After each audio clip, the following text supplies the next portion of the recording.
செங்கல்பட்டு மாவட்டம் திருவிடந்தையில் பாமக சார்பில் இன்று மாலை சித்திரை முழுநிலவு மாநாடு நடைபெற உள்ளது. மாநாட்டிற்கு தமிழ்நாட்டின் பல்வேறு பகுதிகளில் இருந்தும் பாமகவினர் குவிய தொடங்கியிருக்கிறார்கள். இது தொடர்பான அண்மை காட்சிகளை பார்த்து கொண்டிருக்கிறோம். கார், பேருந்து, வேன் உள்ளிட்ட வாகனங்களில் மாநாட்டு பகுதிக்கு பாமகவினர் குவிய தொடங்கியுள்ளனர். செங்கல்பட்டு மாவட்டத்தில் நடைபெறவிருக்கும் இந்த முழுநிலவு மாநாட்டிற்காக பாமகவினர் அந்த மாநாட்டிற்கு வருகை தொடங்க ஆரம்பித்துள்ளனர். இது தொடர்பான அண்மை காட்சிகளை பார்த்து கொண்டிருக்கிறோம். இது குறித்தான கூடுதல் தகவல்களை நமது செய்தியாளர் சக்திவேல் வழங்கிட கேட்கலாம். சக்திவேல், வணக்கம். உங்க விரிவான தகவல்களை சொல்லுங்க. நிச்சயமாக வணக்கம் ராதிகா.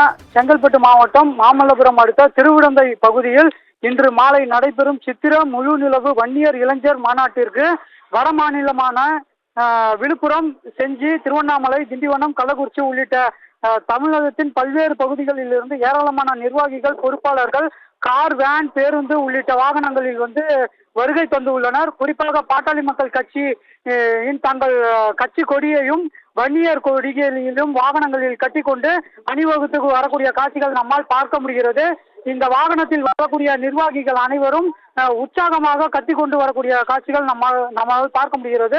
குறிப்பாக செங்கல்பட்டு மாவட்ட எல்லை பகுதியான அச்சரப்பாக்கம், ஆத்தூர் சுங்கச்சாவடியில் வாகனங்கள் அணிவகுத்து வருகின்றன. இந்த சுங்கச்சாவடியில் வரக்கூடிய வாகனங்களுக்கு கட்டணம் வசூலிக்கப்படவில்லை என்றது நிர்வாகத்தின் மூலமாக தெரிய வருகிறது. அது மட்டும் இல்லாமல் ஆத்தூர் சுங்கச்சாவடியிலிருந்து அச்சரப்பாக்கம், மேல்மருத்தூர், சோத்துப்பாக்கம், மதுராந்தகம், கருங்குழி, படாலம் ஆகிய பகுதிகளில் தேசிய நெடுஞ்சாலையில் வாகனங்கள் வருவதற்கும் எந்தவித அசம்பாவிதங்களும் நிகழாத வகையில் போலீசார் 1000க்கும் மேற்பட்ட போலீசார் பாதுகாப்பு பணியிலும் ஈடுபட்டு வருகின்றனர். ராதிகா, உங்க தகவல்களுக்கு நன்றி சக்திவேல்.